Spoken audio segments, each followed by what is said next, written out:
Sa Bagyong Mario, lahat naman dumating dito mga pagsubok ng buhay, ang Diyos lang po ang magliligtas sa atin, ang Panginoong Jesus na ating tinanggap. Kaya ako naniniwala po ako, lahat ng narito, at lahat ng kapatid pa natin sa mga ibang lugar, sa buong Bilaran o San Miguel, ang pag-asa po natin ang Panginoon. Kaya dapat po, kung meron po kayong talento na gumawa ng awitin, gumawa po kayo para sa Panginoon, para patuloy inyong mapaluguran ng Panginoon.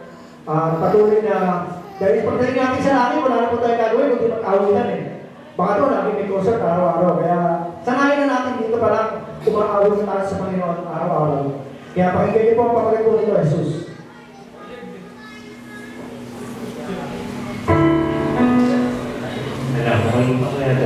Hello, hello. Nagkabalik po. Joke lang. Pasensya na po kayo. Take two po, take two. Pili nga, pili ko. Ganun mo pa. Sinasabunahin mo ako.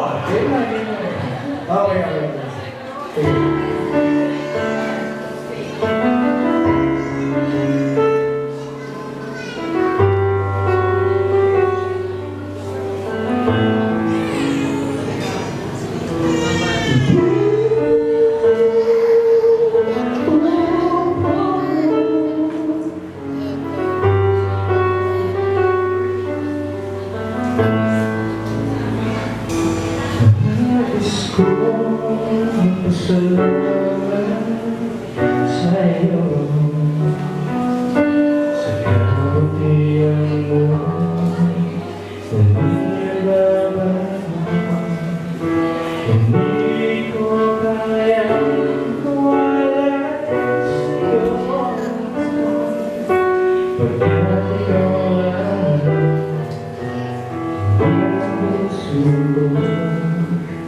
It's